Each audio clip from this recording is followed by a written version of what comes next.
السلام علیکم. ٹیلی اسکول کے اس ایجوکیشن پروگرام میں خوش آمدید.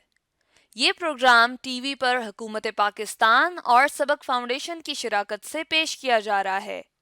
اس کے لیسنز پاکستان کے تمام تعلیمی بورڈز بشمول کیمبرج کے سلیبس کے مطابق تیار کیے گئے ہیں، جس میں ایجوکیشنل کانٹینٹ سبق فاؤنڈیشن پرووائڈ کر رہی ہے. سبق فاؤنڈیشن کی ویب سائٹ sabak.pk پر KG سے 12ویں جماعت تک ویڈیوز اور پریکٹس ٹیسٹ بالکل مفت دستیاب ہیں. آج کے انگلش لیسن میں انگلش گرامر میں سے کنجنکشنز اور ٹائپس آف سینٹنسز کے ٹاپکس کو کور کیا جائے گا. یہ ٹاپکس پاکستان کے تعلیمی بورڈز اور کیمبرج میں کلاس 10 کے کورس کے اندر موجود ہیں. اس ویڈیو لیکچر کی مدد سے جو مقصد ہم حاصل کر سکیں گے وہ یہ ہے کہ آپ سیکھ سکیں گے پہچان اور استعمال کنجنکشنز کا اور سمپل سینٹنس کا. آج کے لیسن اور اس سے منسلک تمام ویڈیو لیکچرز کو گھر بیٹھ کے دیکھنے کے لیے آپ sabak.pk کی ویب سائٹ پہ جا سکتے ہیں اور وہاں فری ویڈیو لیکچرز کے ساتھ ساتھ پریکٹس ٹیسٹ بھی موجود ہیں، جنہیں دیکھ کر آپ اپنے کانسیپٹس کو پختہ کر سکتے ہیں اور امتحانات میں ٹیوشن لیے بغیر شاندار نمبر حاصل کر سکتے ہیں. یہ سب کچھ sabak.pk کی ویب سائٹ پر بالکل مفت دستیاب ہے. اس ویڈیو میں ہم کنجنکشنز کے متعلق پڑھیں گے. یہ 3 مختلف قسموں کی ہوتی ہیں. پہلی قسم کا نام ہے کوآرڈینیٹنگ کنجنکشنز. دوسری قسم ہے کوریلیٹو، جبکہ تیسری قسم کا نام ہے سبارڈینیٹنگ. سب سے پہلے پڑھتے ہیں کوآرڈینیٹنگ کنجنکشنز کے متعلق. انہیں یاد رکھنے کا بہت ہی آسان طریقہ ہے. اگر BOYFANS یعنی بوائے فینس کے لفظ کو، جو کہ ایک بے معنی سا لفظ ہے، یاد کر لیا جائے تو کوآرڈینیٹنگ کنجنکشنز کو یاد کرنا بہت آسان ہوگا، کیونکہ B سے بنتا ہے بٹ، O سے اور، Y سے یٹ، F سے فار، A سے اینڈ، N سے نور اور S سے سو. یہ ہیں کوآرڈینیٹنگ کنجنکشنز. اب پڑھتے ہیں کوآرڈینیٹنگ کنجنکشنز کے متعلق ایک اہم بات. Coordinating conjunctions join sentences that are of grammatically equal rank not only in function but also in form.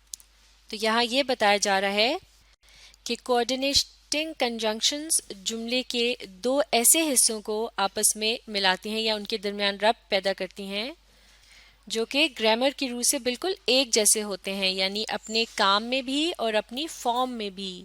یہ بات آگے آنے والی ایگزامپلس کے ذریعے واضح ہو جائے گی. تو اب ہم ان دی گئی ایگزامپلس کی مدد سے سمجھتے ہیں کہ کس طرح سے ایک کنجنکشن جملے کے 2 حصوں کو آپس میں ملاتا ہے جو کہ گرامر کی روح سے بالکل ایک جیسے ہوتے ہیں.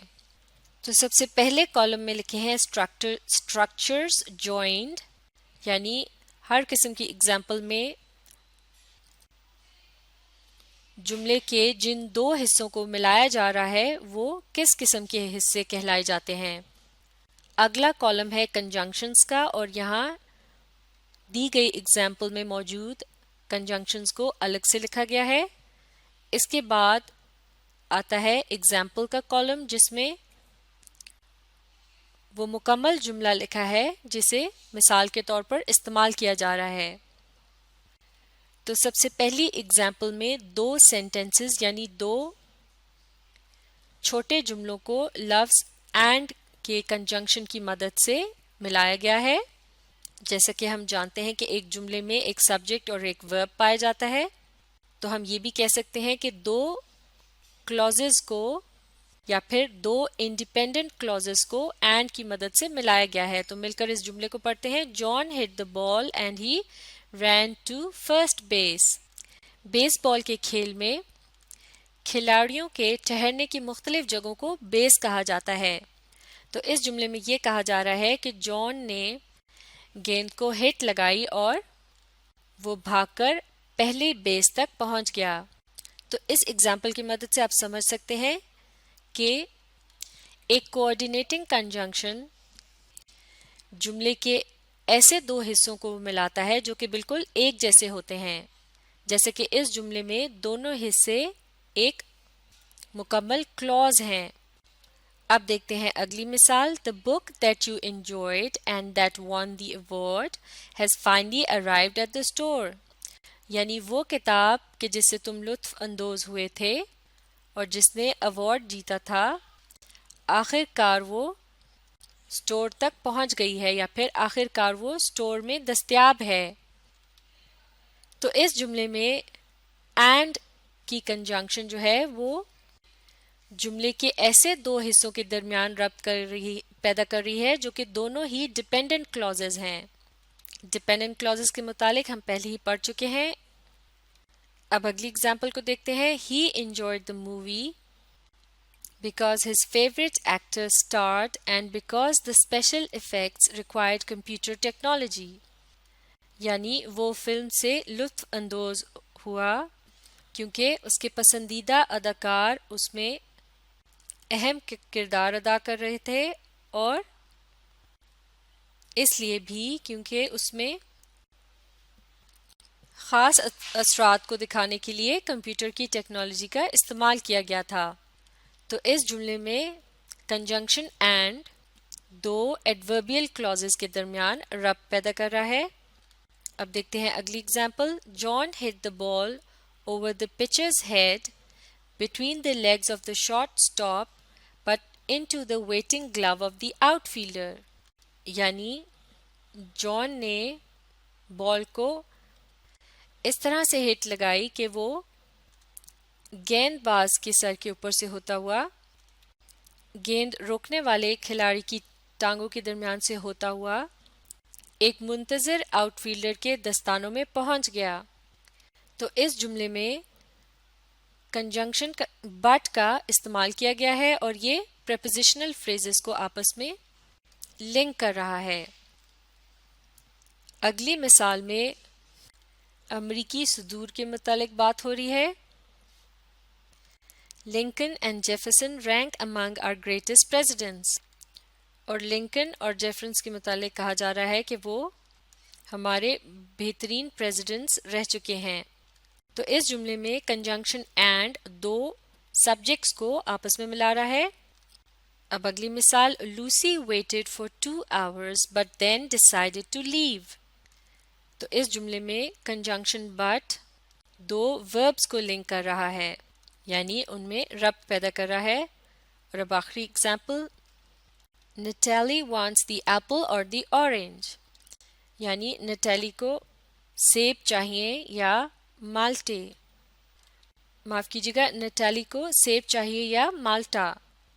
اور اس جملے میں کنجنکشن اور دو ڈائریکٹ آبجیکٹس کو آپس میں لنک کر رہا ہے یا ان کے درمیان ربط پیدا کر رہا ہے۔ اور اب ہم ان تمام ایگزامپلس کے ذریعے یہ بات سمجھ سکتے ہیں کہ ایک کوآرڈینیٹنگ کنجنکشن جو ہوتا ہے وہ جملے کے کسی بھی دو ایسے حصوں کو آپس میں ملاتا ہے جو کہ گرامر کی روح سے اپنے فنکشن اور فارم میں بالکل ایک جیسے ہوتے ہیں۔